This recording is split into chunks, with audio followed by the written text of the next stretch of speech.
Tipping Point Show. Hey. Good morning, America. Good morning, Cincinnati. Hey, Nashville. Hey, we talking to Louisville. We talking to the tri-state area. This is the Tipping Point Morning Show right here on WLOU 104.7 FM and WLOUonline.com. It's Mr. Just As Joe, as well as my brother from another mother, Mr. John Yah, Esoteric Concepts. How you doing today, family? Man, I am awesome this morning. How about yourself? Oh man, I am fantastic. Having a great morning. I'm not gonna lie, I was rushing a little bit because I was behind a little bit.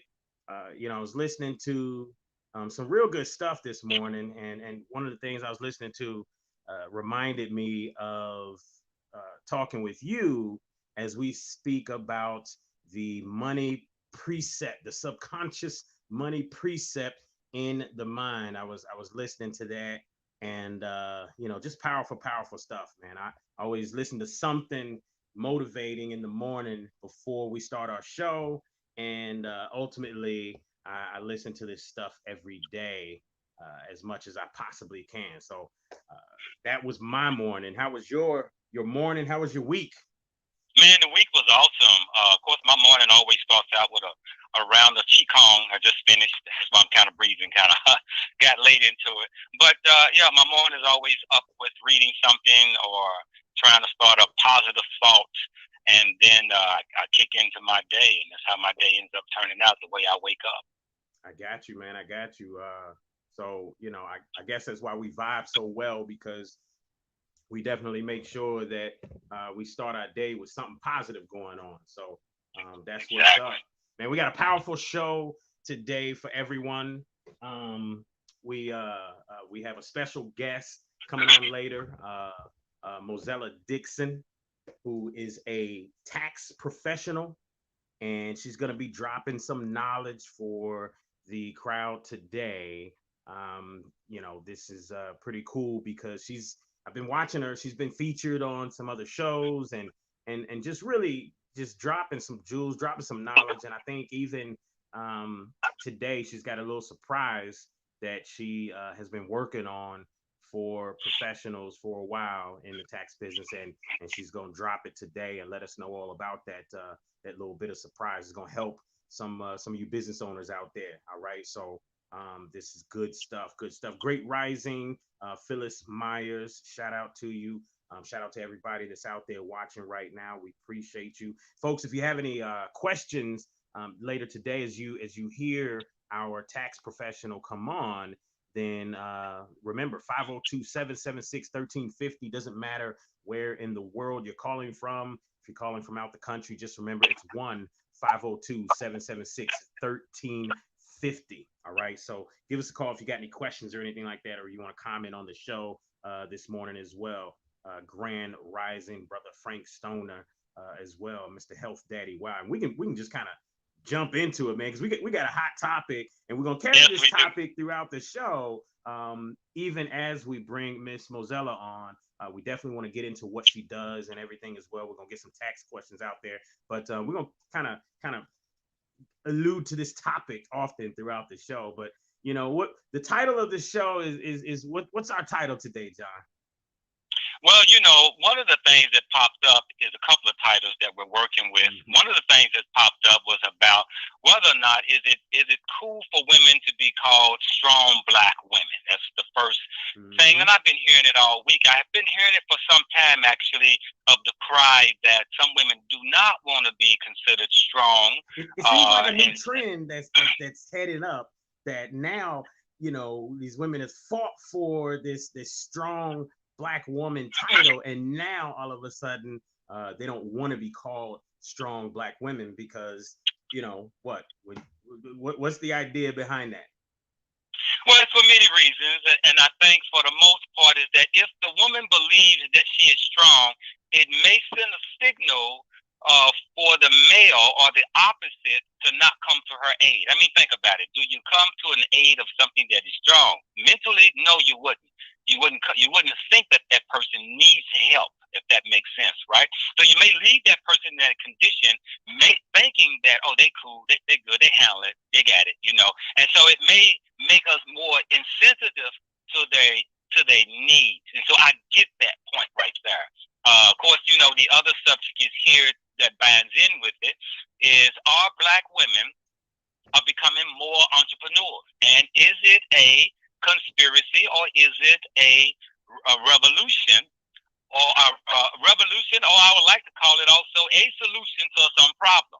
Absolutely. But while more Black women are becoming entrepreneurs, I think it's the awesome thing. I've always said that they outnumber us when it comes to starting business, startup businesses. Black women got it going on, and I'm talking about across the board. Even with white women, according to the statistics, Black women, ever since, even I think before the pandemic, lead the way in starting new businesses. I mean, give a shout out to that, right? I mean, it's just across the board, whether it's Hispanic, whether it's white. I'm hearing and I'm reading that Black women are leading that trend. That's amazing, because you know, when you really look at it, you know, and we toyed with this title, you know, is it conspiracy, or is it evolution? Is it revolution? Is it a solution, or is it the solution? Right? We toyed with that title, and the reality is that I think there's a lot, or a little bit of all of that in there, because I think when you start talking about that, you know, it's become a solution due to necessity, because you have, I mean, let's just be honest, man. Men, especially Black men, are becoming somewhat null and void, right? In the public eye, in a sense. Now, that's where I personally throw in the question of, is it a conspiracy? And the reason why I say that is because when you look, if you look at this past election, right, there was a thought that there's too much pushing the woman forward, especially the Black woman forward in the public eye, and not enough of Black men standing in the gap, which is you know, we are the protectors, the soldiers, right? So you're seeing us less and less, but you're seeing more of the Black woman. And the question is that another way that they are degrading the Black man in the public eye, right? Because you start beefing it up, and then sisters, you know, they puff their chest out too, and next thing you know, yet another, outside of when welfare came about, yet another thing that says, hey, I don't need a man, right? No. So that's the question. You know, we're talking conspiracy, we're talking you know, solution, revolution. At the same time, it's more and more women that are becoming entrepreneurs. And as you noted, statistically, Black women are beating up on everybody when it comes to the number of entrepreneurship that they are involved in. And we're gonna have our special guest that will be calling in. She's gonna drop some knowledge. She is an entrepreneur herself, Peace Tax Services, and she's gonna call in here shortly as well to the radio station. And she's gonna drop some jewels today. I've heard her on some other shows, man. She's gonna drop some stuff, but I'm sure she'll have something to say about this topic. Just the same, what's your thoughts when you start talking this topic, man? Well, you know, when you talk about whether it's a conspiracy, now, however, that goes back kind of far back, even during the time of whether we want to talk about during the slave period, where women were allowed certain positions and men wasn't. Then you have where in the 60s and the 70s where women were educated, and you had a brother educated, and you had a woman educated, but she was allowed to move up the ladder. She was allowed to get into the corporate office. Even look at Barack Obama and his wife. She was working for a big law firm. He wasn't, right? He had a law degree in constitutional law, right? So there was a thing that, and I don't know if it's a conspiracy to the point to where, because if it is a conspiracy and they planned that we would be separated, then they are genius by putting the black woman in there.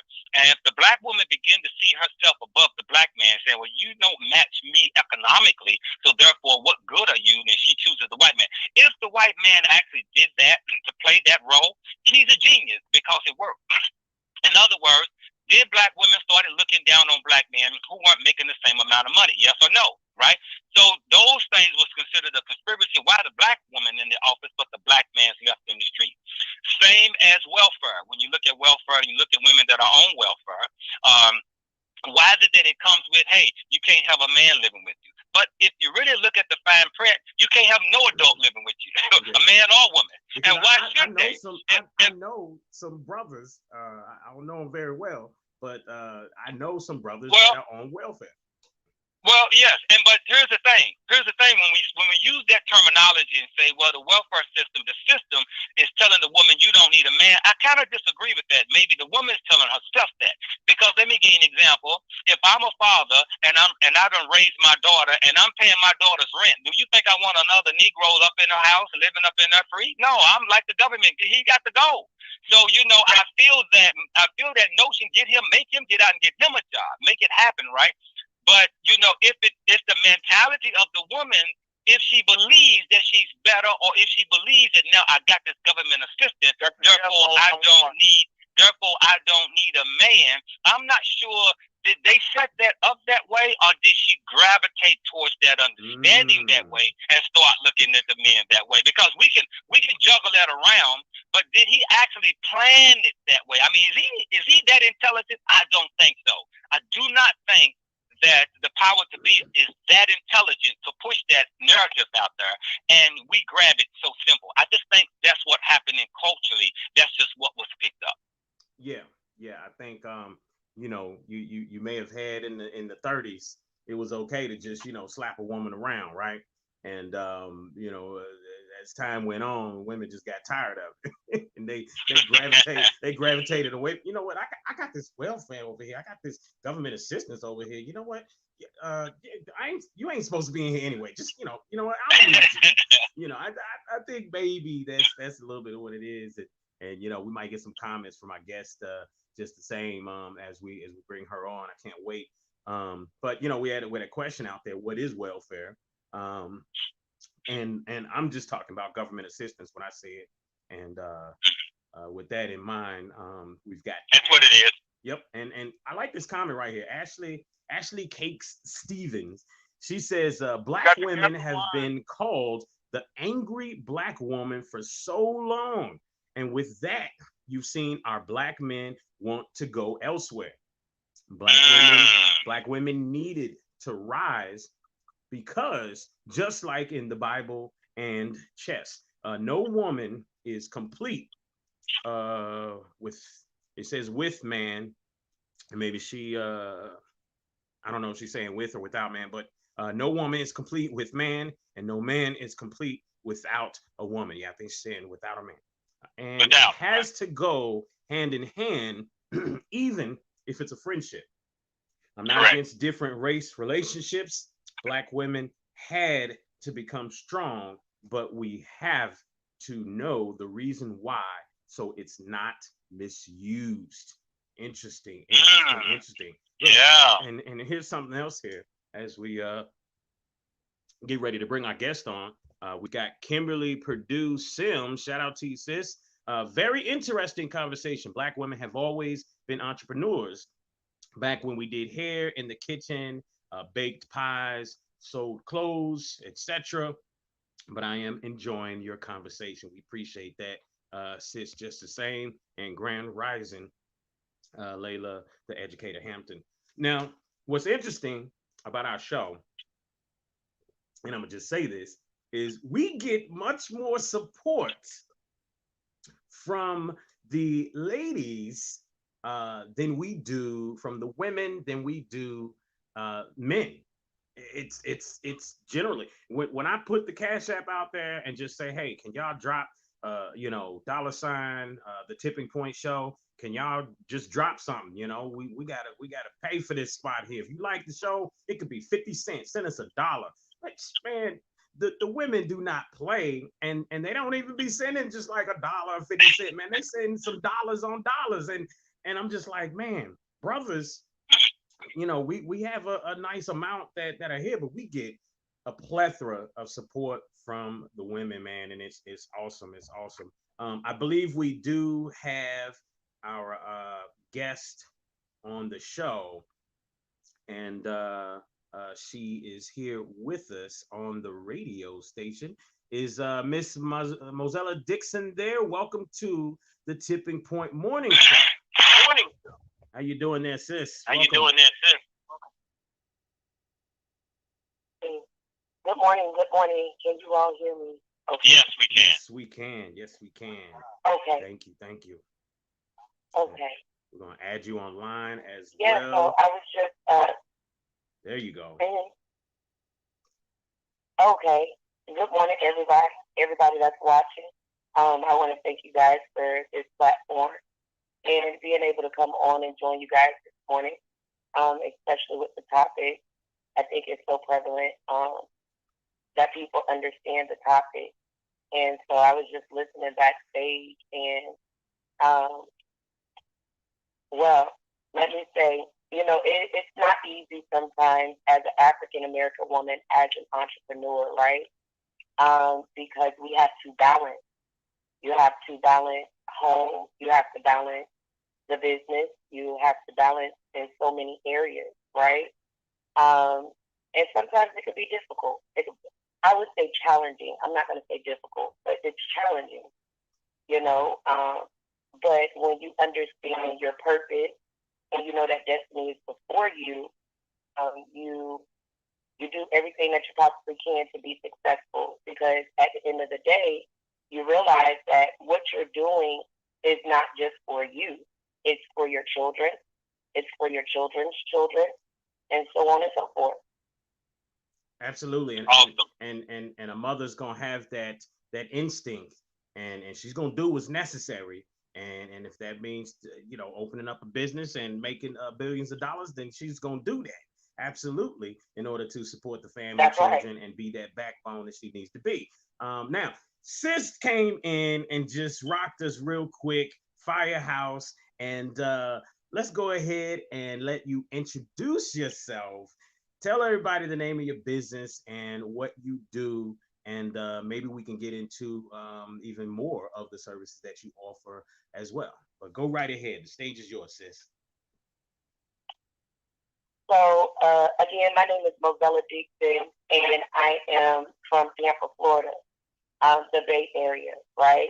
Been here all my life, born and raised. I love it here. You can't get me to leave the Sunshine State. Yeah. But my business is called Peace Writing, also known as Peace Tax Services, and I am a tax professional. Amongst a tax professional, I do many other things. I'm a loan signing agent. I help people to close on their brand new home when they're purchasing homes. I am a loan broker for small businesses. So I help entrepreneurs, aspiring entrepreneurs, uh, get finances for their business. I'm also a notary to the public, right? So I officiate weddings. I do field inspecting. So many different avenues when it comes to notary. Um, and I'm also a business credit specialist as well as a personal credit specialist. So I help people. My main goal is to help people become financially stabilized from that topic of which you were speaking of, and that's welfare. Um, Coming from welfare to having a limitless life, not allowing anything to limit you within the world. Absolutely, absolutely. And you know what? You're coming out the gate so powerful that people are already asking for your contact info. So I'm gonna go ahead and let you just shout it out real quick, and later we'll go ahead and drop the link on in the chat here as well. But go right ahead, please. So I am on Facebook as Mozella Dixon. I am on Instagram as Peace Tax Services. I am on LinkedIn as Mozella Dixon. My office number is 813-797-7410. Any tax questions, any credit questions, you want to book an appointment, you can always call the office or definitely DM me, and I will get you a link so that way you can schedule your appointment. I am not, I'm also virtual, so I touch all 50 states. I let nothing hinder me from being able to help a person that's out of state. And my business partner is actually on. She's joined us today, and she's going to drop the link in the chat. Okay, awesome. Awesome. I have a question. So tax services, you provide tax services, but you also provide, when I'm listening, you provide other helps that people may need inside, like buying a home, getting a loan, starting a business. So you also aid in those areas also. So in other words, you're almost like a one-stop shop that a person can come to, not only for business advice, but for also tax advice also, correct? That's correct. That's correct. So when I initially began to write the vision for Peace Writing, I wanted to target some main areas. Main areas being men that were incarcerated coming home, needing help for to get back into the world and be successful, right? Women and children that went through homelessness or maybe their lives were off or was looking for a job. Because I've been all around those avenues. So I wanted to put together a one-stop shop that would help people from beginning to the end, whether it's resume writing, tutoring in college, or starting a business, or building business credit, or even getting their taxes done and just having the tax education behind taxes. A lot of people do taxes, but they don't have the education behind it. So they don't understand why the standard deduction is what it is. They don't understand why or how much taxes that they're paying out or why they're in the brackets that they're in.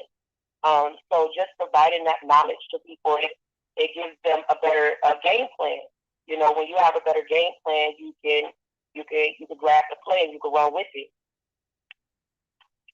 And so a sister, let's say a woman is on welfare. She's on assistance and she's getting the government assistance. How does she transfer from that, keeping that intact, and then moving towards starting a business and then happen to look at the tax part of that? In other words, if a woman that's on welfare switches over to business, do she have to pay any of that welfare back? How does that work? And is the transition smooth for a woman, or is it best for a woman in that position opposed to someone working or someone on welfare?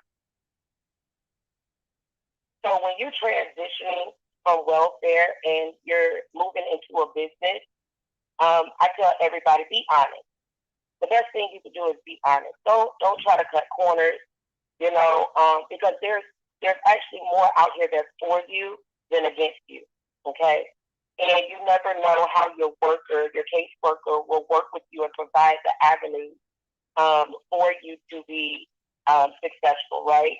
A lot of times I see people that are on welfare and they try to hide certain things, and then they run into blockages and barriers, right?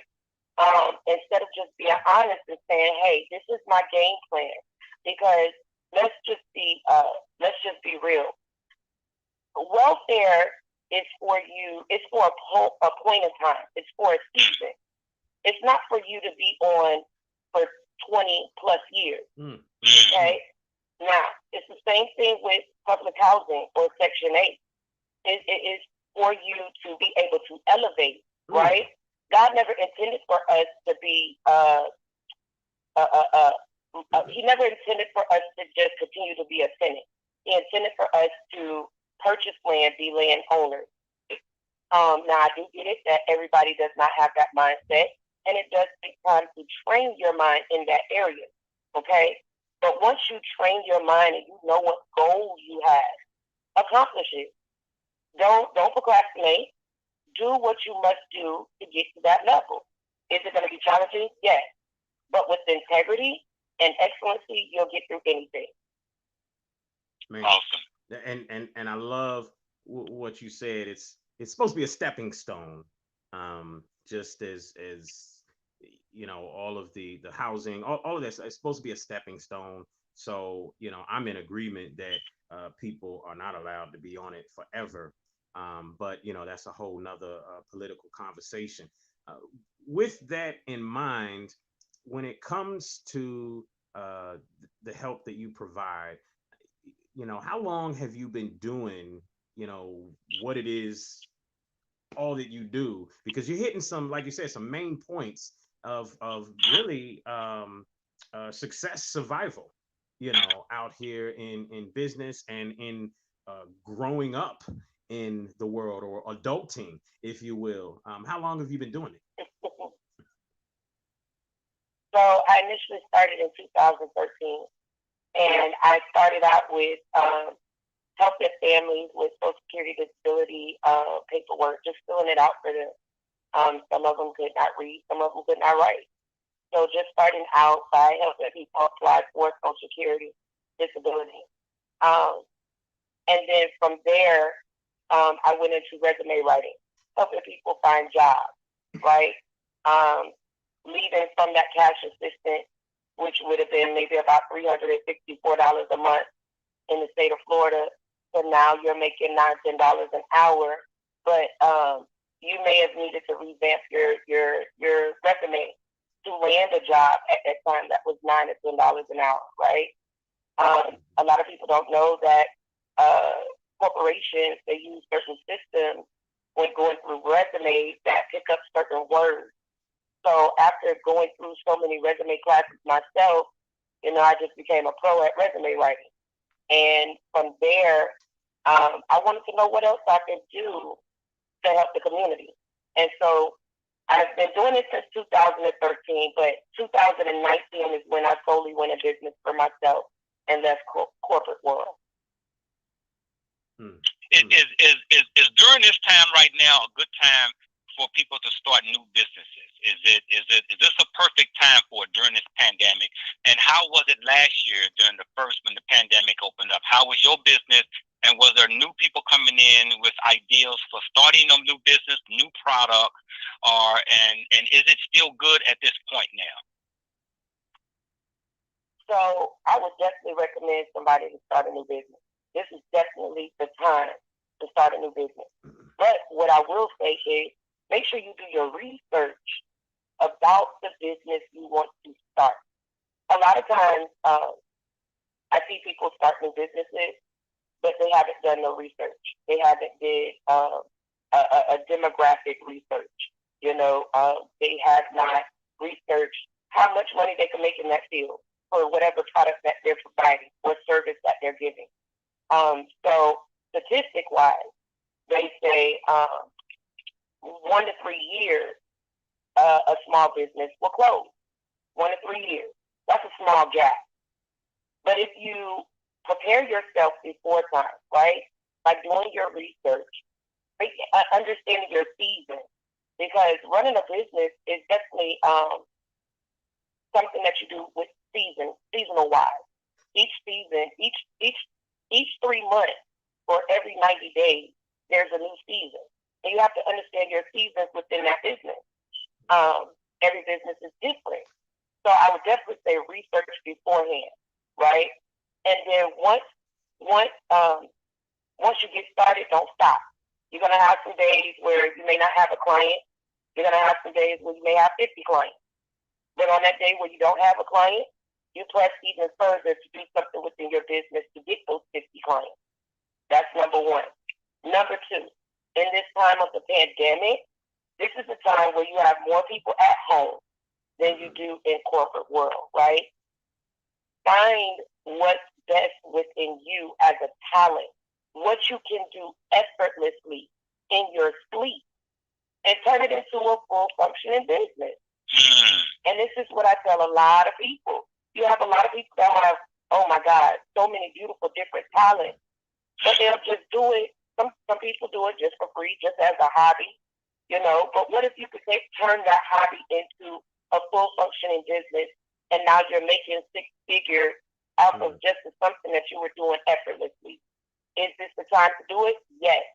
It is so many benefits out there for small businesses than I've ever seen in time, honestly. Absolutely. And I love when I see businesses that come about that fulfill a need, you know, and I think that's a big space when you just look around and see how can I make this thing over here a little easier for people. You know, that's a business right there. Yesterday I went out looking at houses and didn't have to deal with an agent or anybody. I was looking at rentals, I was looking at for sales, and I was using apps that allowed me to go plug in a serial number and get the key out or unlock the door, you know, automatically, and not have to deal with you know, catching up with the agent or anything like that. But that was somebody that said, you know, how can I make renters, owners, or property owners' life easier? You know what I mean? So I think that's awesome when people come up with those ideas. I've got a question. I am a licensed life insurance agent. I'm licensed in about 20 states, and I have a agency, Best Financial Services Group. With that in mind, a question that I always am dealing with is Social Security disability. You know, I heard you on another show talk about the difference between traditional Social Security retirement or Social Security disability. And with Social Security disability, the thing that we battle in the life insurance industry is the fact that for Social Security disability, they cannot, in a sense, have assets or financial assets.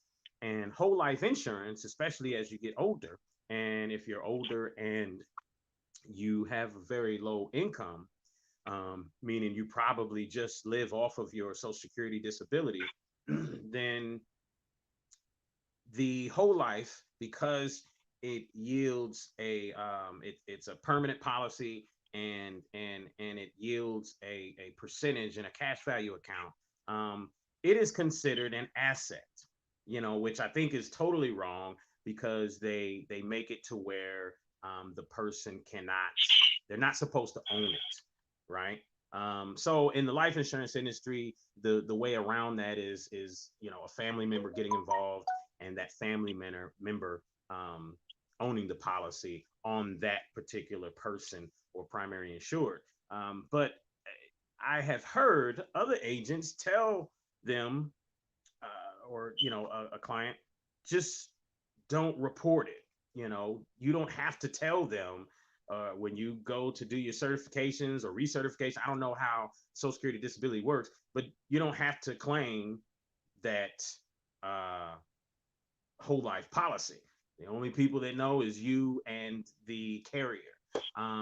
Do you have any knowledge or even thoughts about that? You know, I kind of got an idea because you know, you came on and said, hey, you know, do the right thing right off the bat. But if you could comment on that at all, I would appreciate it. So when you're dealing with Social Security, disability, welfare, any magnitude of the government, okay, I'm going to always tell people to be honest, because people have to understand that when you're dealing with national insurance, okay, across the board, or Social Security Administration, or IRS.gov, right? These are governmental agencies, okay? This is a part of the government, and anywhere that your Social Security number is tied into, please believe people can find out. they can find out. If they just get one notion, it's going to be a domino effect. And that's why I said just be integral. When you're integral, you just don't know how God will just open the doors for you. That $894 to $1,500 that you may be receiving could triple. You know what I mean? I've seen some people on Social Security disability. I'm gonna talk about this from a little bit back in the day. Okay, when I was growing up, my mother was a recipient of Social Security disability. My father was a business owner. Okay, he had his own business. Right. When my father started making the money from his business, that at the time her check was like $535. His attitude was like, okay, I understand you're disabled and you cannot work, understandable, but let's do away with that. And let's go ahead and run this business wholeheartedly. And that's what they did, and they took off. You know, now does everybody have that mindset? No. You do have some people that try to cut corners. But cutting corners, and this is something I learned when I came out of high school, going into the articulate nursing program. And they taught us, don't cut corners. Don't try to shortcut anything. If you shortcut, you're going to have to go back and do it again. Just do everything by the book. And so I've implemented that in my life. Now, when you implement everything by the book, yet it may be challenging, the other doors can open up for you. Like when you speak about insurance. Yes, it's an asset, but nobody taps into the index universal living. That's a whole different ball game of insurance. You know, now that's not just whole term life insurance. Now you're putting an investment out there for the future, you know, to have something for your children and your grandchildren. You know, if you needed to take a loan out on that IUL, you can. You know, and I'm not just talking about a $2,000, $3,000 loan. I'm talking about, you know, you put in that time and that interest, you possibly take out, you know, $50,000, $60,000, $70,000 loan, and then not still have to pay that back because that's technically your money. You know, so like I say all the time, just be integral. Absolutely, absolutely. Now, as we get into or as we have this lingering conversation about and you may have heard about this new wave of conversation out here about the strong Black woman. Now it's a situation where women are coming out saying they don't want the title strong Black woman, because when you think of something strong, you don't think of coming to the aid of that something. So I being that you are a entrepreneur and you're in a space that someone would look and say she's a strong Black woman, how do you navigate that? Especially considering, from my understanding, I believe you are married. So how do you navigate that whole strong Black woman thing as it pertains to you, your business, and your household? So again, it goes back to balance, right? So I believe that women are coming out saying that they don't want to have the title of a strong Black woman, even though they are, okay? They don't want the title because when you think of a strong Black woman, you think of, number one, balance, right? You think of success, right? But you can also think of sometimes Black women being aggressive. And so when we as Black women hear strong Black woman, we want to be looked at as successful, and yes, we want to be looked at as one that has balance, but we don't ever want to take away the femininity of a woman, right? And so I was listening to you guys earlier in the backstage, and I began to hear you guys talk about, you know, as a strong Black woman and you know, having a husband, right? One thing I love about my marriage is my husband allows me to be a lady, right? And being that lady, it brings the softness to me, right? And so it allows me to keep in mind that I am a woman, I'm a lady, and I can still handle this. You know, it definitely it takes a lot of believing in self, but knowing what you want and knowing how to maneuver. You know, at the end of the day, in business, we still have to stand our ground because we are women, and it can be challenging as an entrepreneur, right? But at the same time, when you have a partner that is just as strong as you are, whether you're black, white, Puerto Rican, Latino, it doesn't matter. But when you have a partner that's just as strong as you, it brings out the best in you as that strong black woman, you know, and allows you to carry the title, even though that's not what you want to be called, but it allows you to carry the title with grace. I like that. Carry the title with grace. I love that. Listen, Amazing. Go ahead, John.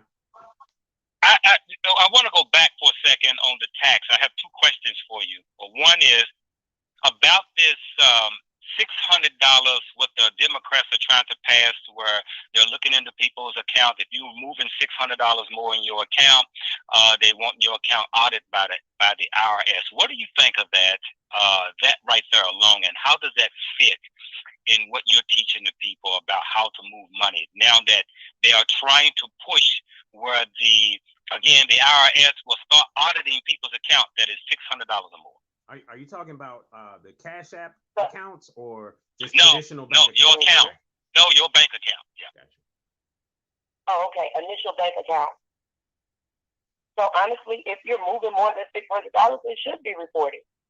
Okay. If you have a side hustle, babysitting, doing hair, cutting grass, cutting, it doesn't matter what you're doing. Transportation, if you're doing Uber and Lyft, but you're not with Uber and Lyft, right?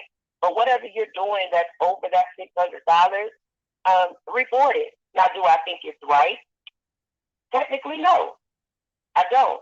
Because you do have some people that will go and extend a favor. And by them extending that favor, somebody may just possibly bless them. You never know how God is moving and how he's working. So do I feel like it's right for people to have to report that? No, I don't.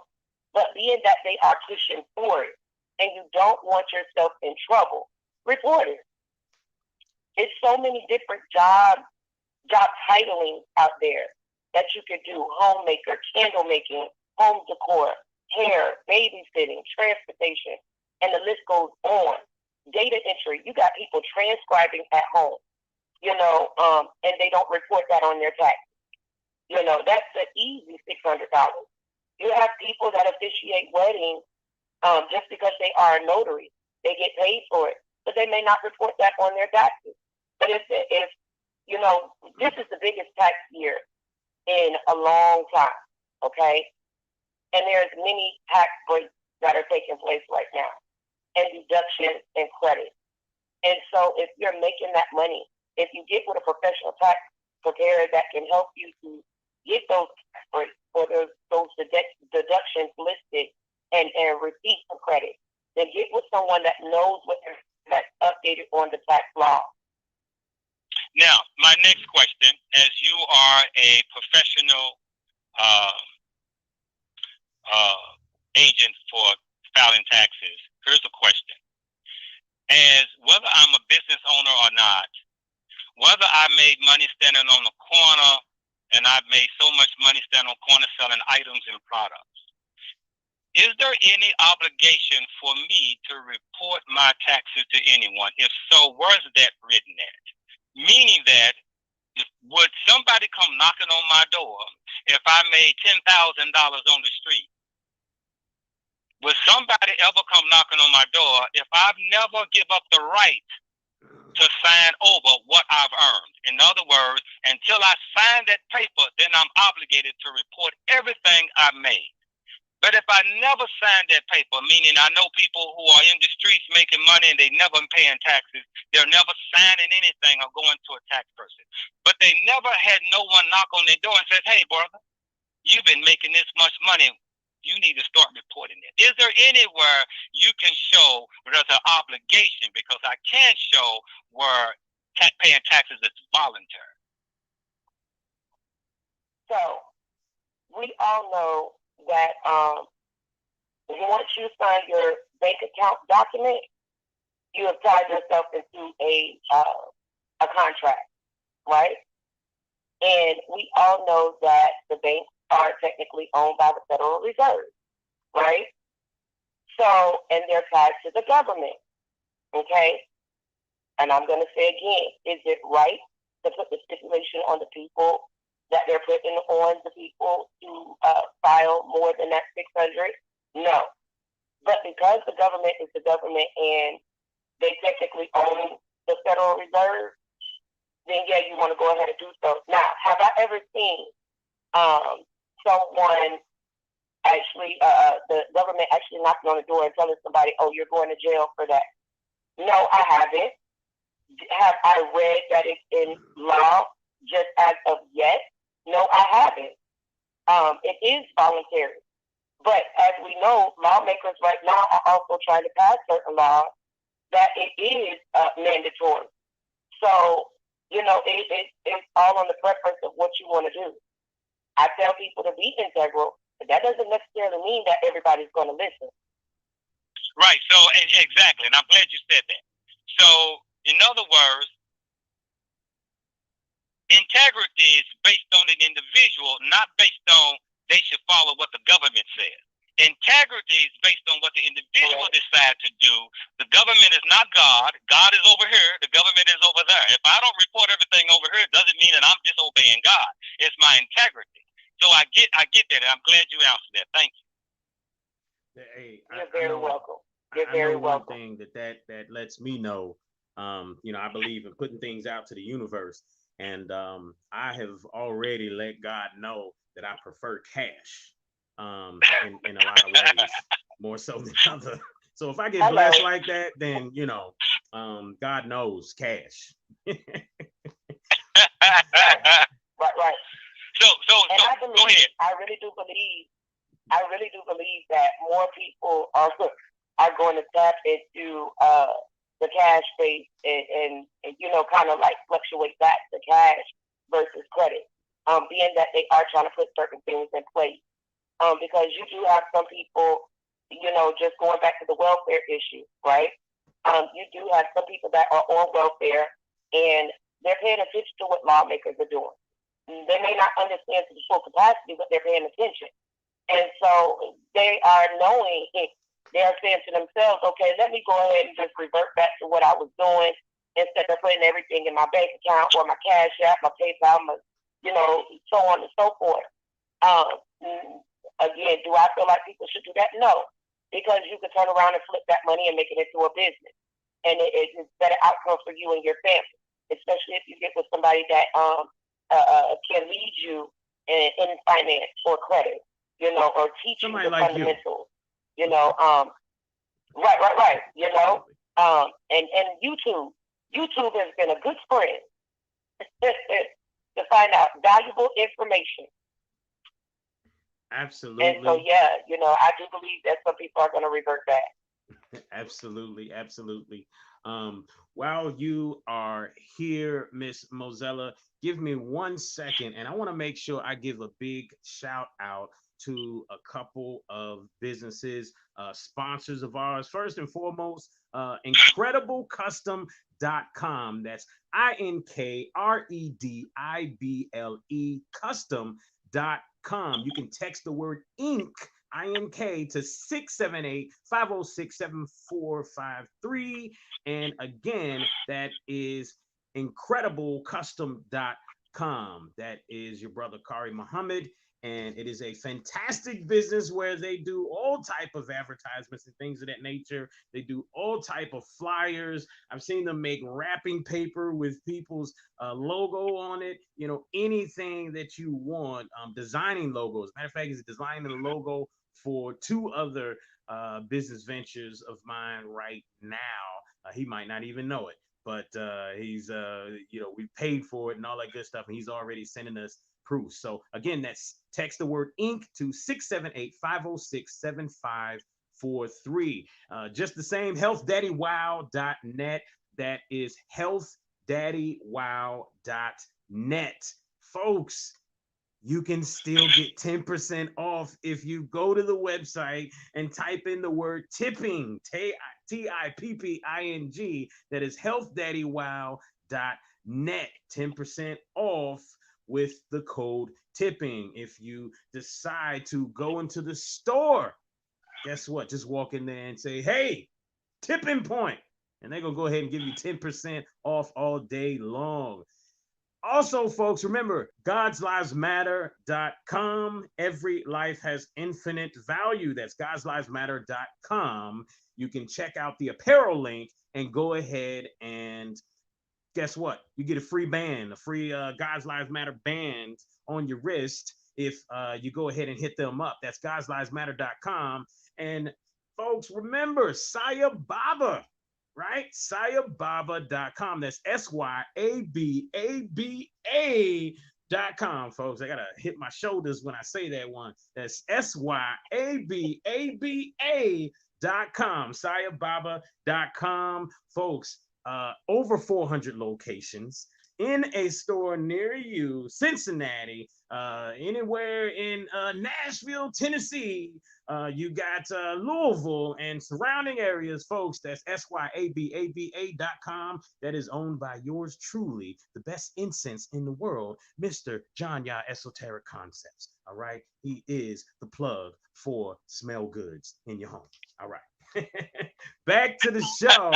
And just the same, Mozella, I want to make sure that you give your information once again to everybody. We're nearing the 10 o'clock hour here, and I want to let you know you are invited to stay on with us if you so choose. We do the after show, and you can rock with us for as long as you like. But you know, we chatted up, and we're not worried about the radio and all of that stuff. So we can, you know, be a little more free to talk and all that good stuff. But you know, for the radio guest out there, go ahead and let them know your information once again. So Peace Tax Services is located in Brandon, Florida. Our office address is 205 East Brandon Boulevard. Brandon, Florida, 33511. Our office number is 813-797-7410. You can find me on Facebook at Mozella Dixon. And the awesome thing about it is yesterday, my entrepreneurial journal for aspiring entrepreneurs just hit the market. I'm so happy too, because, you know, for a long time, going through business, I wrote a lot of things down, and I bought a lot of notebooks, a lot of pens and paper, right? And so I wanted something for the entrepreneur so that they could do the same thing as they're on their journey. So you can find me on Facebook at Mozella Dixon. Definitely tap into the Entrepreneurial Journal. And I am on Instagram at Peace Tax Services. Definitely tap into it this year. It's going to be some awesome, great things to take place. We are definitely expanding. We have 9 agents working with us this year, so we're in different states. And so, yeah, definitely Facebook, Instagram. Those are my main two live pages that you want to hit me on. So, yeah. Man, you know, one of the things I love with when sisters come to the show, John, is they always have a team out there. And in the comments, you know, she's got a team of people, from clients to people that work with her, that are just, you know, commenting and putting information out there. And I love it. I love it. I love it. I know you got something on your mind, John.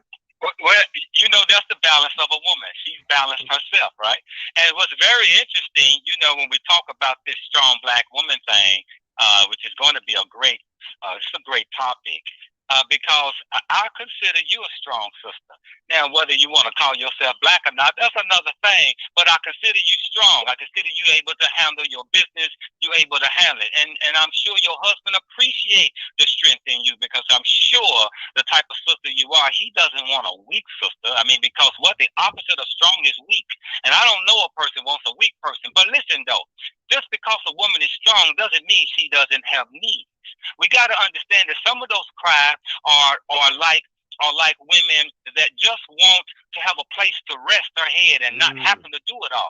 So it doesn't mean that you're not to say you're a strong woman, a strong black woman doesn't mean is that you don't have needs. And sorry if men begin to believe in his own mind, oh, I'm not going to come to her aid because she's strong. And a lot of times we equate that strong black woman with the word a masculine woman, right? She's masculine, she's angry, she's mean, and we equate that with the woman that says, hey, I don't need a man. And so I think it's how we viewing it. And so what I would love to people put in the chat, what do they mean, or what do they think it means when someone says strong black woman? Because if I take out the black, I just hear strong woman. If you take out woman, then I see a strong person. It doesn't matter what the strong is. I'm a strong man, but hell, don't let me get in pain because I'll cry like a baby. And there are certain people know why I do that, right? And so, but yet I'm strong, but that doesn't mean I'm not human. So, but we're going to have that balanced talk because I think it's important. Absolutely, man. John is always dropping. John is our resident, just knowledge dropper. And if he had a microphone, he would literally drop it on the ground and walk away, because he does drop it like it's hot. With that being said, Mozella, it's been fantastic having you on the show. This journal that you have, I noticed is as I've read up on it, it's an all-in-one space that gives entrepreneurs the ability to put together their business plan and kind of just helping them walk their way through success in creating this business. How long have you been working on this? Because that's looks like something that is really special to your heart.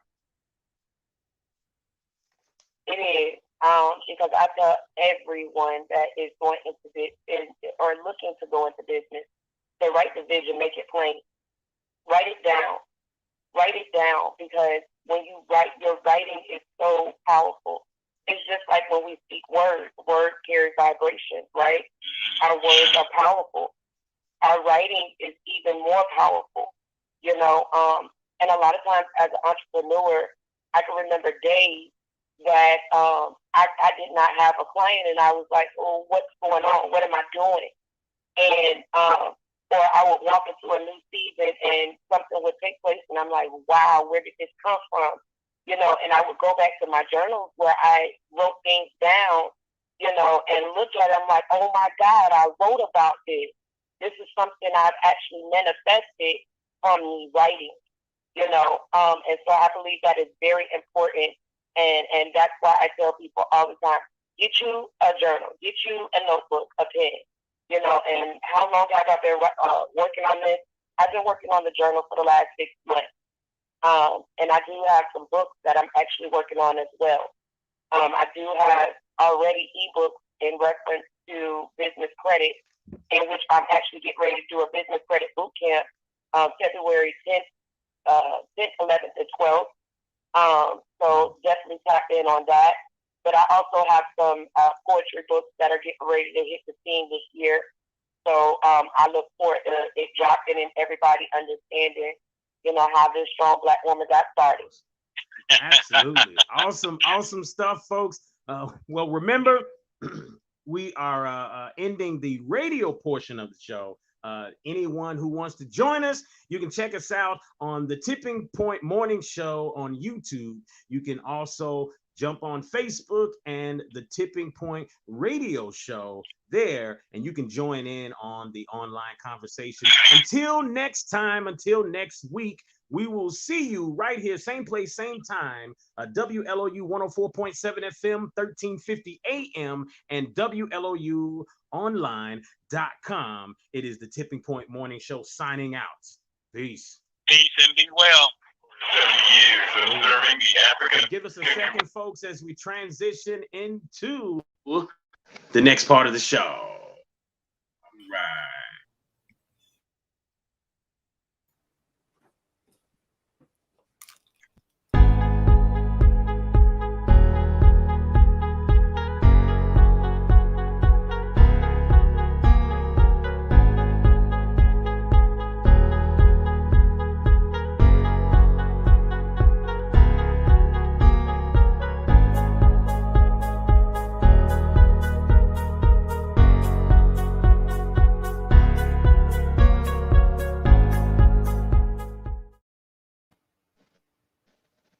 All right, folks, come on in, come on in.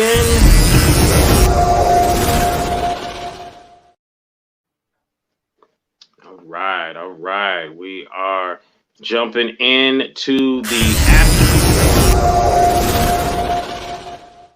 You are listening to The Tipping Point Show with your host, Mr. Just Ask Joe, John Yeah. Right here on WLOU. Stream it live on Facebook and WLOUonline.com. And now, The Tipping Point Show.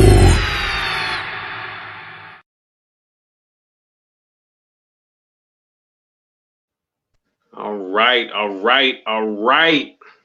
As we jump into this, appreciate you. And I wanted to clarify something earlier too. When it comes to because someone commented about adding a term policy and stuff like that. In my thought process, when it comes to IULs and terms, when you are younger, especially with term policies, it's less expensive and they're designed for younger people. But when it comes to, as you get middle-aged and older, then though, if you have not, how can I say this? If you have not prepared well for your retirement, there are plenty of people out there that they are living only on their Social Security or what have you, $800 a month, $1,000 a month or less. And with that in mind, term insurance for a 65, 70, 75, 80-year-old. I get people that are 90 years old that don't have any type of anything set aside so that when they pass, their family can have some financial help. And when it comes to that, then, after certain ages, you don't even qualify for term insurance. And with that being said, was like 70, you get to 10 years, I think is about the max once you hit 70, something like that. So with that in mind, term insurance is just that it has a particular term, and IULs would be better. Index universal life. I have one of those personally, but again, as you get older, you don't get to qualify for those as much, and the financial obligation monthly is very, very expensive as you get older. Why? Because those products are designed for younger people, so it's cheaper when you're younger. So when it comes to the older generation that don't have any type of insurance or anything for when they die, then a final expense policy is something that is great and valuable. But do it the right way, as Miss Dixon has stated. All right. With that in mind, Moselle, are you still with us? She's muted. Oh, yes, you are muted. So if you muted your cam, then I believe your mic is also muted as well. She may have jumped off to take a call or what have you. I know she is a busy person. But if you get back in, Mozella, then hit the mute on the mic to, there you go. Oh, it was on, then when it was off. She may be having some technical difficulties. I had that happen on a show a couple Tuesdays ago where it was automatically muting me for some weird reason, saying that my camera and stuff wouldn't connect. But when she gets back, then we'll continue. When you look at this conversation now, you know, I don't know if you want to include this in the conversation, but you know, there's the other side where people are saying, you know, why do we spend time elevating our women instead of our men? It's a slavery target. Talk to it. You know, what do you think about that, John? You know, it all depends. And now, again, this is when it gets into different people's opinions because of lifestyles and how people were raised, right? So let me give you something that was thrown at me in a conversation I had with a young man. You know, this is Mozella. I'm trying to reach backstage, and I don't know if I'm doing it. Oh, you already on, babe? Yeah, you're on. It's just you. Can you all hear me? And we can hear you too. Oh, okay. Yeah. Absolutely. Okay. So in the conversation about, you know, how we are raised different. You guys hear me now? Yes. I can't hear nothing. You can't hear nothing? Okay. I got it. Yes. I got it. So, I'm sorry about that, y'all. That's okay. Not a problem. So everyone's raised different and how we see things is different. In other words, I have a terminology of what I call strong black woman, or just a strong woman, because I don't too much care for the word black, right? But I understand the concept, right? So my mother was a strong woman. And even though I had a father, after my father died, my mother took care of everything. She didn't bring another man into the house. Of course, I don't think me and my brother would have allowed it, but she continued to run things like my father was actually there. It takes a strong person to do that. I'm a real unique type of individual, and definitely a woman would have to be strong to deal with me, you know, because I can't deal with weak women. But now when we talk about putting a woman ahead of a man, I don't know about that, but here's what I will say. I had a brother talk to me about a question about why don't men raise daughters, or why don't people raise their daughters to seek a wealthy man like some other cultures do? You know, another culture may teach them to go after the wealthy man. Don't go after the man that is not able to provide and have wealth. And that's very interesting. So the way I explained, the way I raised my daughter was like this.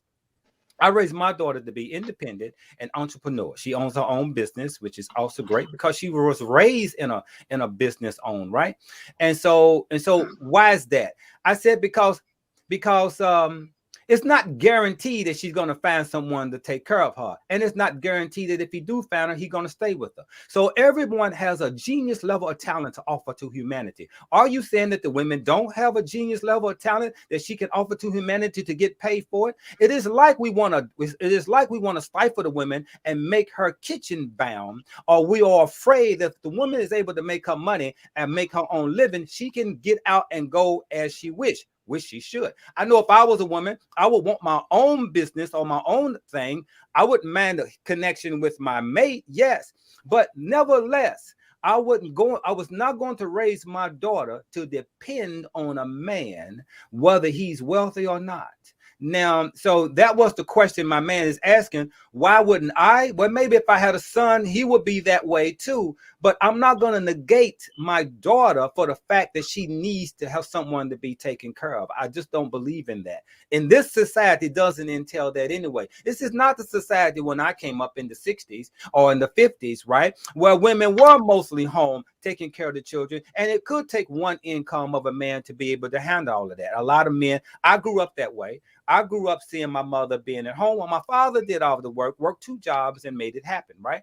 That could be a default program already in my head dealing with that. However, as a business owner, every woman that I would bring into my space would have to know my business, have to know my passion. How can I lay down and not express my passion, and same for her, and me for taking my part of my business to support her passion? But if I was to die, how would she be able to handle it? That's why I wouldn't want a weak woman, because that weak woman would need another man to come in and tell her what to do. I would need a woman that's strong, that can run the legacy that I have started, right? And so that plays a role in that. And I agree with what he's saying, because in a sense, Black men are being left behind, not in a way, but I think I like what the sister says. Listen, you can manifest the life that you want. It's based on where and how you was raised, of how you see yourself. If you elevate yourself higher, you can call yourself a man, okay? Then you say, I'm a Black man. Doesn't that feel a little better? Well, don't it feel a little better if you call yourself a god or a king? Isn't there an elevation of how you can view yourself? And that's based upon what you will see. The higher you see yourself, the higher the elevation you are. That's what you will see in your. If you start acting like a king, people will start treating you like a king. You start acting like a nigga, that's how everybody's gonna treat you. So isn't it true that you should elevate, and everybody's responsible for their own elevation of themselves outside of what other people think of them? So whether it's a man or a woman, I know that I raised my daughter to be a queen. I raised my daughter to be independent, to where she didn't need anyone, not need anyone that she financially, not to where she was subjected to need someone financially or to handle bills. But for me to do that and to say that I should have raised her to just find a man to depend on, that's not me. So why would I raise my daughter in that sense? So in a sense, it's right. And for some people, it might not be, because some men don't want an independent woman. Some men are intimidated by educated women, first of all. Now, let's be clear about that. Some women don't seek educated women. Some men seek women that have a low self-esteem. This is a fact. So he can control her, right? This is what pimps look for. Pimps look for women with low self-esteem. Why? Because he can control. You can't control a woman that has high self-esteem. You can't tell her anything, first of all, right? So, why would I raise my daughter to have a low self-esteem of herself instead of giving her what the ability that she needs, because she has something to offer to humanity? I think everyone should be taught that way. I totally agree. Absolutely. Another comment jumping in here. The conspiracy to divide the African family and destroy the African male has been their MO since before our capture and enslavement. The movie Claudine exemplified this point in the 70s. To this very day, the African male is being portrayed around the world as violent, bestial creature just to justify his destruction. Too bad too many of us don't understand this. There is nothing genius about it. It is a diabolical plan that too many of us refuse to see. And that was brother Babu Mustafa. So getting deep there in some of that. I think that what we're trying to do here, when we look at this conversation, the conversation here is about the idea of the title Strong Black Woman. Does it help? Does it hurt? Right? With that in mind, in this day and age, you have more women leaders, more women in the workplace, and their managers, their CEOs, they are the HNICs out there, right? So with that in mind, they got to have that leadership quality. They got to have a particular persona that is to be respected out there in the workforce. Now, here's where it gets tricky. Coming home to your man and being able to turn that off. That to me is where I would see more of an issue than anything else, is the inability to turn that off, which allows your man to step up and be a man. But then again, the other side of that is, well, if he's a weak-minded man, then she's not gonna respect him enough to turn that off. So some of y'all brothers that are complaining out there about women being too strong, that might be something about yourself that you need to look at. I don't know, but maybe that could be the case, because there's always two sides to a story, three sides if you ask the question again. But any thoughts on that? Because you talked about that, Mozella, and how it works within your marriage, your household. Your husband allows you to do you when it comes to that. Is there what's your thoughts on the conversation of being able to kind of turn that off, that leadership quality off that you have out there in your business, and be a woman? Do you want to be a leader at home too? No, I don't. And so, I mean, I do, but I don't. And I'm gonna explain why I say I do, but I don't. I want to be a leader to my children, right? But I don't want to be a leader to my man. I want my man to lead me. You understand what I'm saying? Because that's the proper order. A woman should never want to lead a man or throw her skirt tail, as the mothers would say, over a man's head. That's not what we're supposed to do. And Fantasia talked about this some time ago about being submitted to your man. I'm gonna put it like this: when you know how to submit to God, right?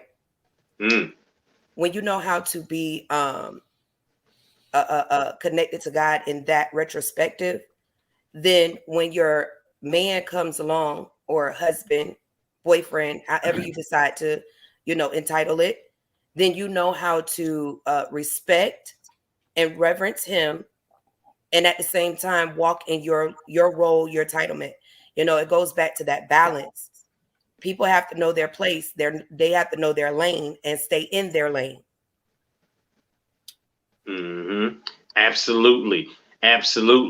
John, when you look at this conversation, do you think that there's more of an issue when it comes to a woman having an inability to turn that off? When you say turn it off, turn what off? Turn off okay, so there's plenty of people out there that would argue that women don't allow them to be a man, and Mozella notated it, throwing I forget what she said, throwing the skirt over a man's head. That's an old school reference right there. Because if I see the man walk around with a skirt over his head, I don't know what I say. But with that in mind, that's the other side of the argument, is that because women have had to step up for so long, here recently in the last 20 years, we'll say, that now there's an issue with allowing a man to be a man in the household, or these single women are out here talking about they need a man, want a man, but they have this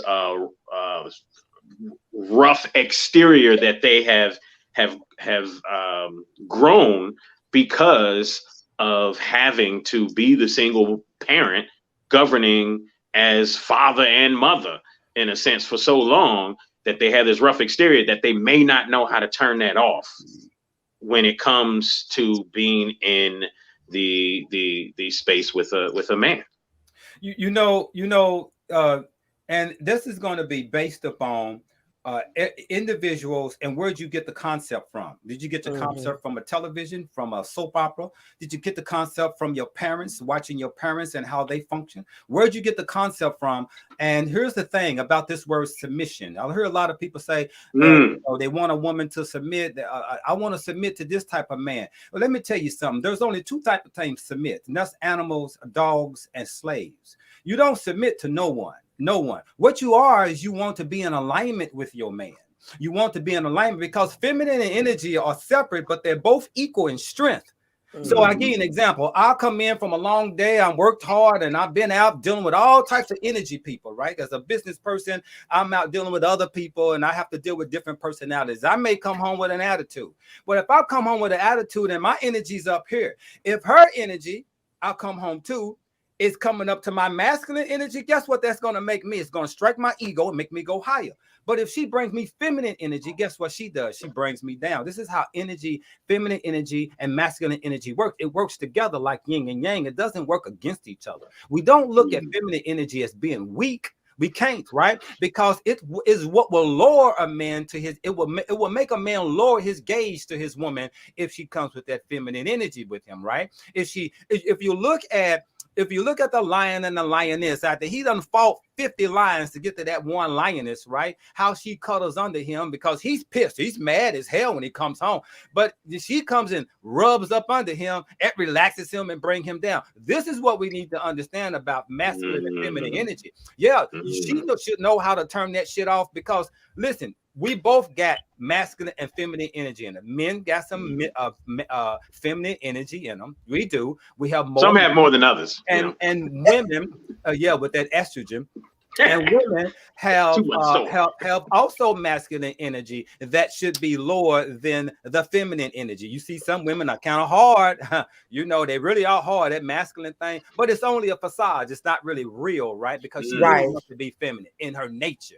A woman's nature is this, and a man's nature is this. Understand the nature of the balance of the two is the key. So I always ask, where'd you get your information from of how a man should act and how a man should look? I can tell you that I got it from my default program, watching my mother and father and how they behave. So some people got it from television. Some women who did not have a man, did not have a father growing up, don't understand the concept. Let me give you a psychological concept that's very interesting about raising a child. Now, when you're born from 1 to 7 years old, your mind is in what is called theta wave, which is a form of hypnosis. So you're only downloading information. So 80% of your life is that first 7 years. That means it's your habit, your habitual mindset, right? Is in that first 7 years. Your habit is started right there. So let's say, for instance, the young lady, a young female has a father. She knows the father's voice from inside the womb when she first started downloading information from her mama's voice and her father's voice. The father's voice sounds more masculine. It sounds more rough, right? It's the same thing when my mama says, hey, you better pick that up before your daddy get home, because why? She's not going to buck against her daddy. So women already know the balance. If she was raised with a father, she knows what a man looks like. She knows how to choose a man. She can base upon who she measured with the father. But if she did not have a father, where did she get the concept of how to choose a man? And maybe this is where it is seeking, where a lot of women, because the first love of the opposite sex for a woman should be the father before it becomes dude in the street. Because you get the real essence of the love from a man, from the father. Now she knows what to look for out there, right? That's right. So if she didn't have a father, then where did she get it from? Did she get it from a book? Did she get it from a television? Because these things can be false in the information of what a man really is if you didn't have a father figure to raise that on it. And I found it very interesting. Women who was raised by fathers or raised with a father, interacting with their lives, are different women, different than the women who did not have a father. We can do a whole statistics on that thing. That's a different type of woman that didn't have I can talk to a woman and tell she wasn't raised by a father because she lacks the respect of a man, you see, because that respect is missing. It's the same as if a man has a different respect. If a man grows up and his mama got men running in and out the house, guess what that young boy do when he grow up? He'd be like, I don't want her as my wife. He may choose a white woman, or he may not choose a woman at all. So it has an effect on how we see things based on the first person in our life. My mother was my God, right? It was my first God to me, right? And the same wound that I came out of, in order for me to reproduce myself, I got to go back into that type of wound, right? So that's just how the concept is. So we got to understand, where'd you get the concept from when we talk about what we talk about this balance. What balance? It's actually equal. Feminine and masculine energy is actually the same, like yin and yang. It's supposed to entwine. It ain't supposed to be one above the other. Hey, shut up, get in the room and be quiet. It ain't supposed to be that, right? So we got to understand that energy. The energy is masculine. It's magical. To have a woman after you come home rough and tired and she soothes you with a dinner. To give you that black girl magic. Right? And it brings you down. It will calm you. A special woman will do that to the strongest man, to the most alpha male. A good woman, boy, can bring him down, man. And then the only one that know how to do it. In that house, you will see him do things that other men would never see him do and behave. I swear, right? What you need me to do next, baby? Absolutely. That is so true. Look, that is so true. I could tell, you know, how a woman was raised or who was the strongest influence just by looking at how they put the toilet paper roll on. You know, if they put it under, then obviously it was a woman. If they put it over, then, you know, it's a man, you know. We go back to that debate right there. But you know, we got a couple comments out here, and then I want you to jump in, Miss Dixon, and give us some of your wisdom just the same.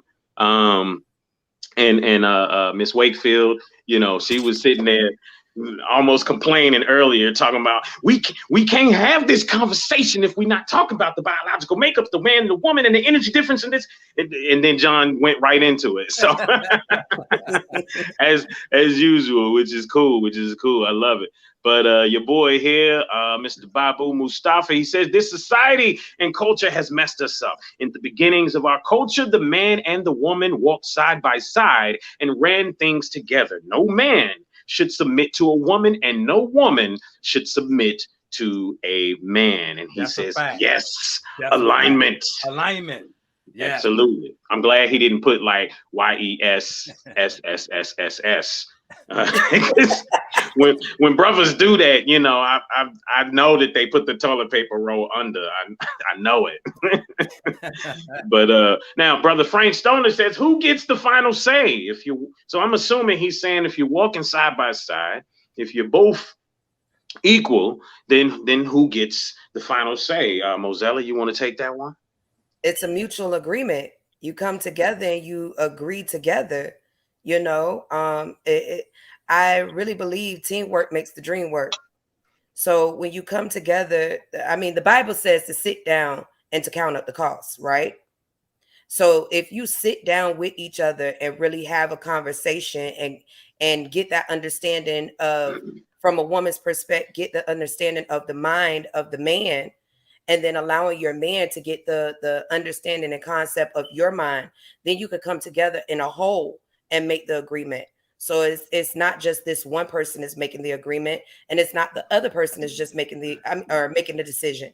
You know, it's collectively coming together and making the decision together, whatever it is. That's a Absolutely. Fact. And I love what the brother Mustafa said. It's very interesting about how we were brought up in dealing with this country here, because we are under a spell. We are under a spell with words and how we use these words in this English term, and this has got us in this condition. And he's absolutely right about the woman and the man side by side. There's not one above or stepping in front of the other. They're actually side by side. In fact, if we look at things that we were taught in this society under the Eurocentric knowledge, whether it is the food, whether it is the school system, even whether it is how we integrate or conversate amongst each other, it's really backwards. Everything that we're doing is actually upside down if we're doing it in the Eurocentric fashion, meaning that it's been all flipped. This is one of the reasons why on my Abibi logo, my African continent is actually, it looks upside down to you, but it's not. It's actually right side up. When you look at it from the other way, that's looking at it through the lens of a European. When we look at women, and let's say, for instance, we love women's butts. Oh, we love the women that's got the big butt. That's looking at women through a Eurocentric eye set, because African cultures didn't see the ass as an asset. Like, that's the butas. They just African would tell you, hey, I see that all the time in my culture, right? It's not a big deal. But us over here, we are fascinated with the ass. Well, that's the European culture, right? When he first came out the cave and he saw the black woman, he was like fascinated. But with us, it was no big deal. So he's absolutely right. We have been somehow looking at things through the Eurocentric eyes of even how we do things, not looking at things from the original of how we are supposed to look. This is why a lot of things are reverting back to what we used to be. Even if you look at the swastika wasn't something they created. It was something they borrowed from already that was in the pyramids in hieroglyphics. Okay, we can look at these symbols and signs all through the dollar bill and all that. They didn't come up with nothing new. They only borrowed our shit. If you look at the Jesus Christ and the theory of the Jesus the Christ, that's a theory that came from off our walls, right? So we're looking at it differently. And I think even this thing that we got to understand this, and this is going to be hard for most people to get when we talk biblical. Hey, women came from the man's ribs. The hell that come from? No, actually, the man came from the woman. But we don't want to talk about that because we don't want to talk about the ability of a woman having a child without a man. Is that mentioned in the Bible about the miraculous birth? You see, all this is already on the pyramid inside Giza, right? Or inside Kemet, of how this thing that she came from my rib. That's a Eurocentric view. That's not a view that comes from the continent. Guarantee you that didn't come from there. Now, some of that stuff creeped over there, but we got to understand the concepts when we talk about the balance of the two, the man and woman, and how we supposed to view ourselves. Yes, we are supposed to have consultation with our woman. Before I make a move, before I make any move, I have to consult that with those, even in the family. If I got a family of 10 kids and my wife, and I need to make a move, I need to consult the whole family about this move because it's going to affect them. This is really how you are supposed to move, right? And so there's a consultation because my woman has a side, I have a side. I love bouncing my ideals off my significant others, right? Because it gives me a different view of things. My way ain't always right. I need that feminine because if it wasn't for that feminine, I'm gonna do some masculine shit and I'm gonna fuck some shit up. So I need that. It is no different than your greatest man, or I ain't gonna say the greatest one, your biggest ruler. If he did not have a wife to whisper in his ear, save the women and children when you go to war, then you're looking at a tyrant. And he was the worst leader ever to become if he didn't have a wife. Just go look and read about all the greatest leaders who was ruling lands. The ones that didn't have a wife, he was the one wiping out women and children, right? But the one that has a wife, she whispers in his ear, before you go to war tomorrow, save the women. Absolutely. That's the feminine side, right? To whisper in there. And that's what we need. We need that balance, or we'll go into that shit with our ego and all that masculinity, and we'll fuck everything up. Absolutely. Hey, you know, John hits it, and it's cool because we've been doing this for so long. I be knowing where he's getting ready to go with stuff a lot of times, and I love it. But real quick, Miss Mozella, she does have another appointment, and I want to exit her out properly. So once again, go ahead and shout your information, drop a nugget, last word, anything you want to say before you go.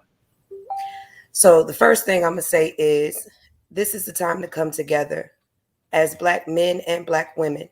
This is the time to come together, raise our children the right way, train them up the right way, and let's build wealth for our generations to come. That's number one. And implement love. Keep love in your life. Be patient with one another and have understanding with one another. And never stop praying. Always consistently pray, because prayer does change things. Okay, that's number one. And number two, you guys can catch me in Brandon, Florida at the office. I'm open 9 to 5. That's 205 East Brandon Boulevard, Brandon, Florida 33511. My phone number is 813-797-7410. I am on Facebook as Mozella Dixon, on Instagram as Peace Tax Services. Listen, it was nice to have this time with you guys and be on this platform. I enjoyed myself and I will be back. You guys be blessed, and deuces. I'm out. Thank you, Queen. Right. Appreciate you. See you, Queen. Appreciate it. I tell you what, man, you know, when you look at this conversation, even with what you just said, I remember something my dad said one time, and it's always stuck with me. he said that, you know, he would always consult my mother, which I presume is the same. You know, my mother's has passed on, but with his wife now, he will always consult her, and her advice, her wisdom is valuable. He may not always agree, and may not always, you know, if she gives him a different thing that she believes he should do in whatever it is they're talking about, he may not always do that, but it definitely, at the very least, allows him to walk a bit more cautiously because of the wisdom that she is giving. So, and I think that's powerful right there, because again, like you said, king, queen, you know, we can't walk around here and using these verbiages and such, king and queen, but not act like it. And a king always consults his queen on things, right? Because out there in the public eye, you know, yeah, he's looked at as the man. But if you know what you know, and you know like you know, then you know she's the woman, and she's got his back 1,000%. And a lot of times, like you said, she's in his ear, making things happen in the feminine way that she knows how. Hey, so I say this for every man: if you don't have a woman in your ear whispering to you, you know, I think in every decision I make in my business and what I do, I have someone that I could speak with just to hear their opinion.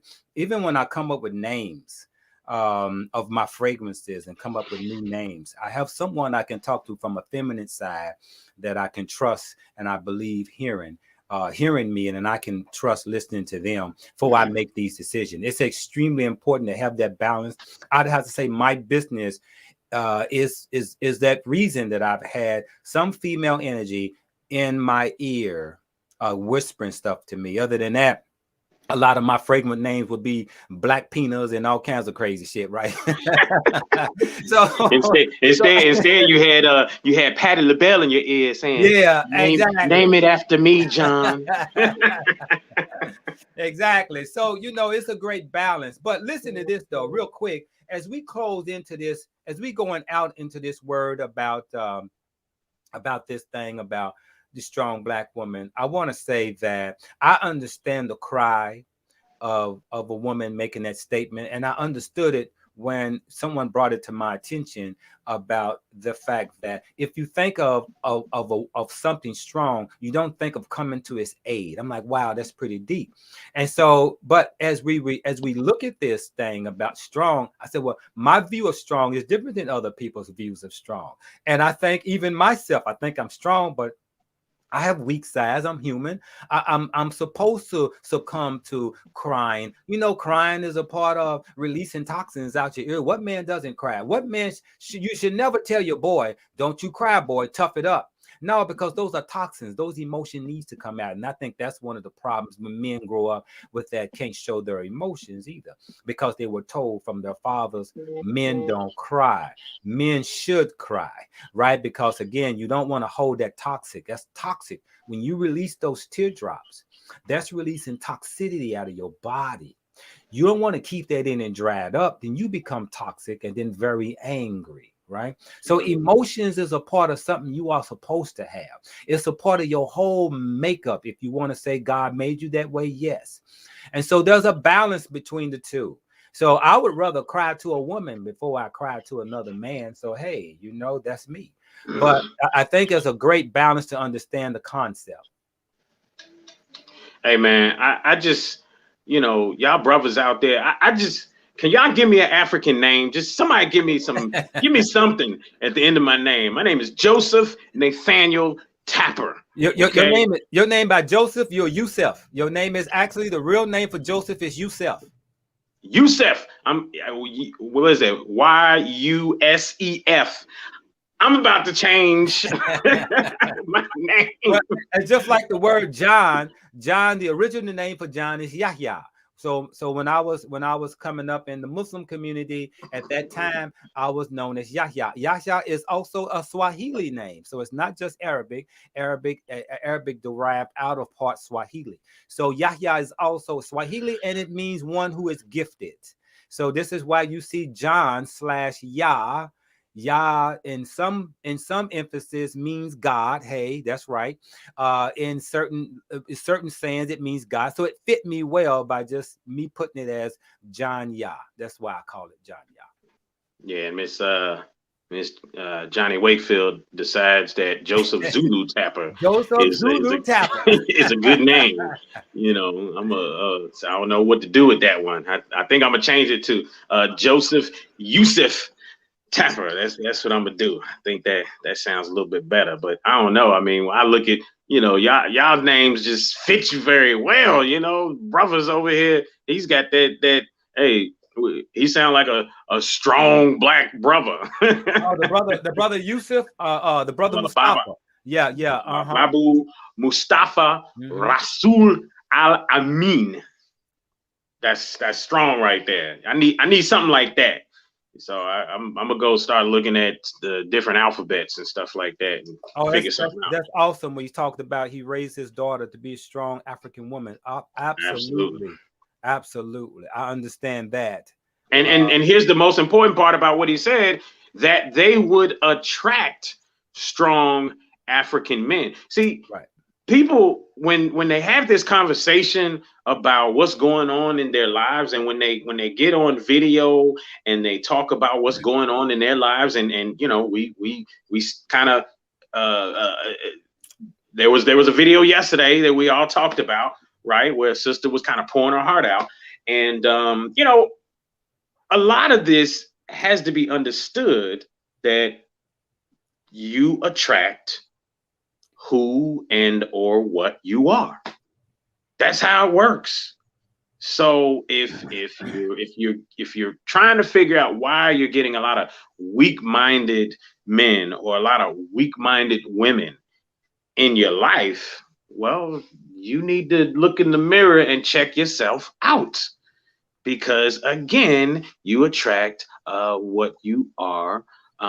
You know, how you are, how you speak to the universe, how you speak to yourself, you're attracting all that in another person. They become a mirror image of you, and that is something that people need to talk about more than anything else. And he's right. I like that point he made. A weak man will make our family weak.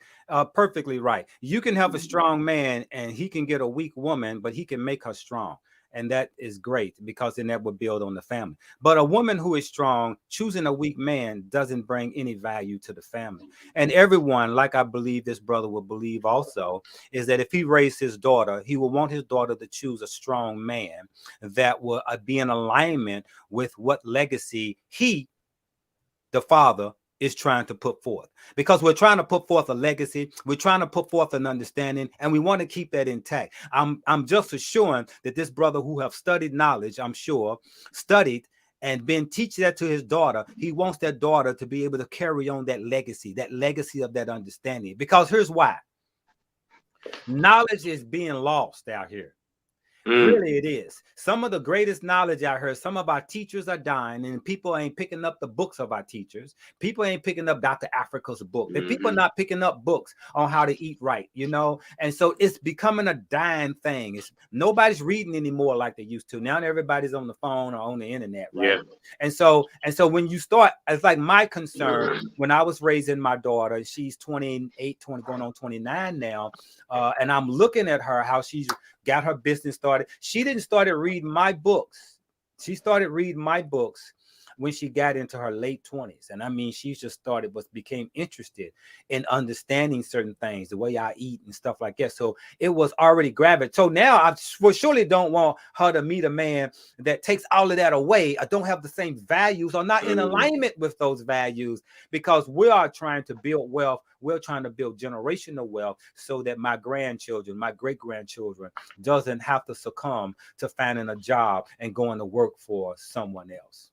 And you can't do that if you're eating crap and die. No, So can't do it. absolutely, absolutely. You know, and you talk about things dying off. You know, I got a brother right now who's my tailor, that I go to whenever I need a tailor. He's a master tailor. He's an Indian brother, and you know, this brother, he's older cat, fantastic, but he has no one to pass the business on to. You know, his son has passed, and even when his son was alive, he was not interested in the business as much.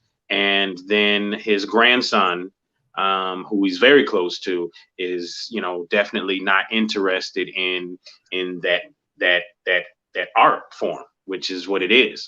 You know, this guy has forgotten more stuff than, you know, most people know when it comes to anything concerning tailoring, right? So it's interesting when you say that, because there's a lot of that going on where the mantle isn't being picked up, and you know, that's just something.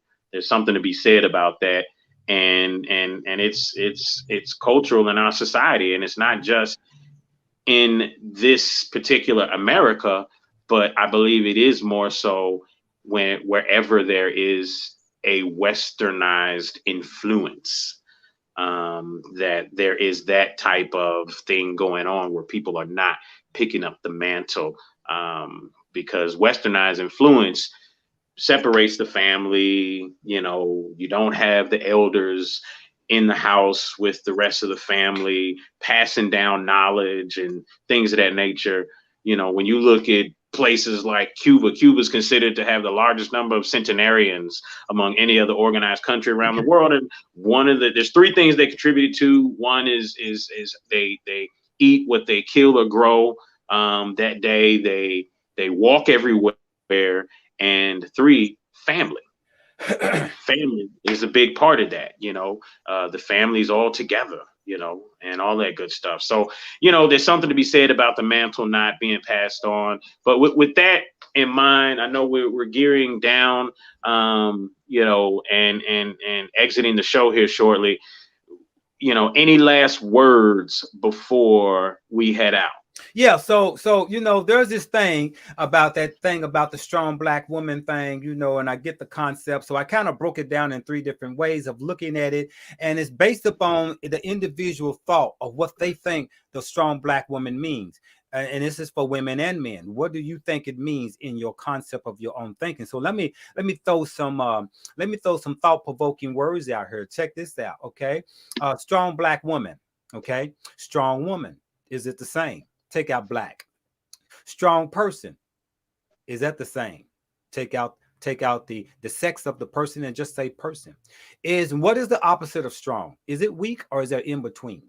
Most important, God or goddess.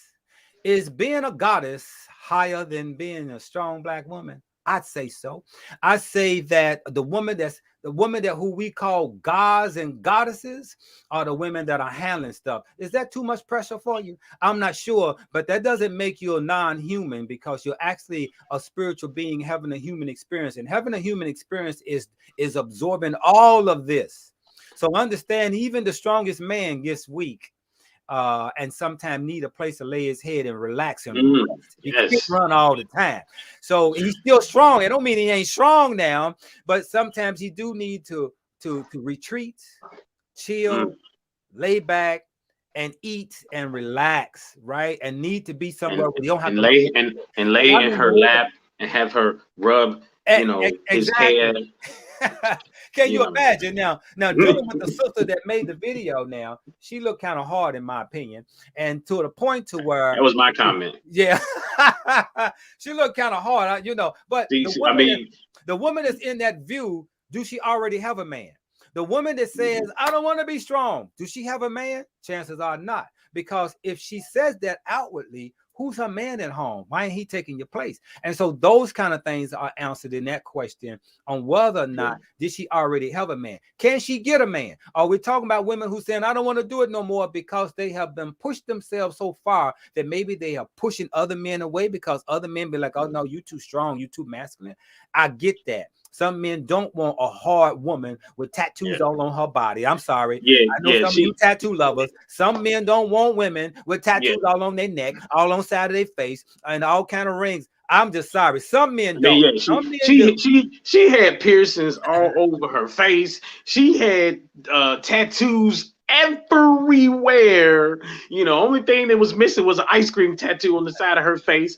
And then she had maybe you can allude to what some of that other stuff was. She had, I don't know if this was a tattoo, it was like a line down here, and then she had the little circle rings going up top, and I mean, if that woman walked up in the room, I'm thinking she fitting to murder somebody. That was my first thought. But she was on there crying, talking about, you know, she don't like the whole strong woman thing no more. She was crying over it. But I'm sitting there, I'm like, girl, you could have on a dress and high heels and everything else. She was needing to let go of the masculine side of her. Mm-hmm. And she wanted to be feminine. That's all it was. She just was tired of holding up that masculine energy. Yeah. And said, I want to let this shit go. I just want to be feminine, is what I heard her really saying. And so that means that would include just taking some of the earrings out of the cheek and all of that. You know, that probably will help. I don't know. I'm just guessing. But anyway, I get the concept, and that's just like I can be in the hood, and my guards are always up in the hood. You know, I'm always looking around, you know, and I can't wait to get the hell out sometimes, right? And just so I can relax, and I ain't got to look over my shoulders, you know, so I get it. I just want to be weak sometimes. I just want to be right. That's what she said. I don't want to always be on guard. I just let my guards down and just quit to looking over my shoulder. Yeah. Get that. That doesn't mean I'm weak. It just means that I want to relax. That's all. Yeah. The gun don't always feel good in the waist. I won't walk around in the waist all the time. Always, right. Don't always feel good. You want to sometimes take it off and let it relax. I remember I had a business off about 26 in Broadway, and this brother used to he would trip off on some type of drugs, and he'd be grabbing on the bar of the window, like tripping on his drugs right outside the window. And I'm sitting here like, this is the craziest shit ever. My God, you know, I don't see this nowhere else but right here in the hood right here. Is crazy, but I get it. I dig it. I understand it. You know, and as Johnny says, she was just hurt from going against her own life force, and many women just don't know, and we have to be mindful of that. And I was, you know, definitely mindful of the fact that she definitely, you know, that she, you know, it doesn't take away from the fact that she looked scary as hell and looked like she would kick everybody's ass if she walked into a room. Just off top, you know, that's, you know, but regardless, I would just say that if she just took the earrings out, that part would probably make a big difference. The earrings out of her face, that, you know, because I was just, when I was like, dude, she can take a straw and just and kill someone. That's what I was thinking when I saw her. But it's all good. Either way, you know, great conversation, great show. Can't wait. Again, we're gonna have you know, Miss Dixon on once again, because that was a fantastic show. But man, you know, any thing you got going on this week coming up? No, just a lot of meetings with displays. I'm working on a new display for my jumbos. We in the design room now, designing a bigger one. I've got a display of a floor display that holds 20 bundles. I'm now in production to create one that holds 40 bags, right? And so this is my real estate, and this is what I like to call it when I look at business. I have 400 pieces of free real estate, and say, well, what does that mean? Wherever my displays are setting, it's setting on a piece of real estate, right? Mm-hmm. Whether it's on the countertop or on the floor, and it's usually about 2 square feet of piece of real estate that I own, meaning that display belongs to me. So, and I'm building a bigger one.